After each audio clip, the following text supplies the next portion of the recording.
Ito, si Bongo, ang bisyo ay magserbisyo. Okay ka? Sir, one more time. Lahat na, sir. 3, 2, 1, action! Ito si Bongo, ang bisyo ay magserbisyo.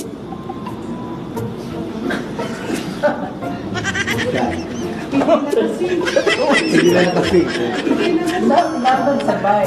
Dapat lang ang sabay. Sabayan mo okay, okay? Hindi, sabayan mo ako. Wala sa babay, sir.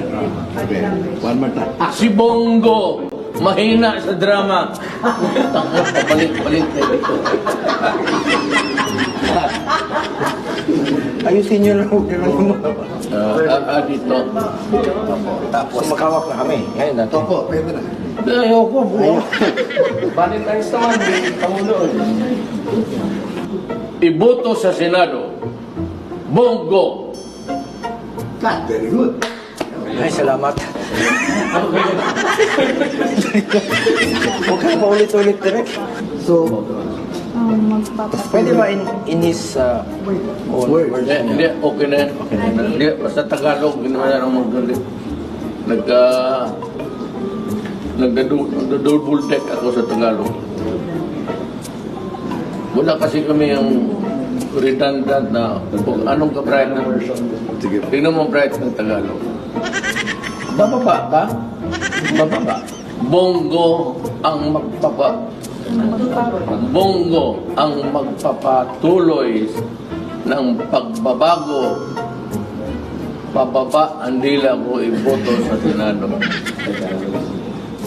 Pero ang Tagalog may repetitious ang phonetics nila. Magpapatuloy ng pagbabago iboto sa Senado. Ano na? Pasti natin na ano. Bongo ang Quiet lang po, please. Narinig ko. Okay lang kung Bababa ba? Bababa. Purong baba. Bongo ang magpapatuloy. Ang magpapatuloy. Ang magpapatuloy. Basta yung Or magtutuloy.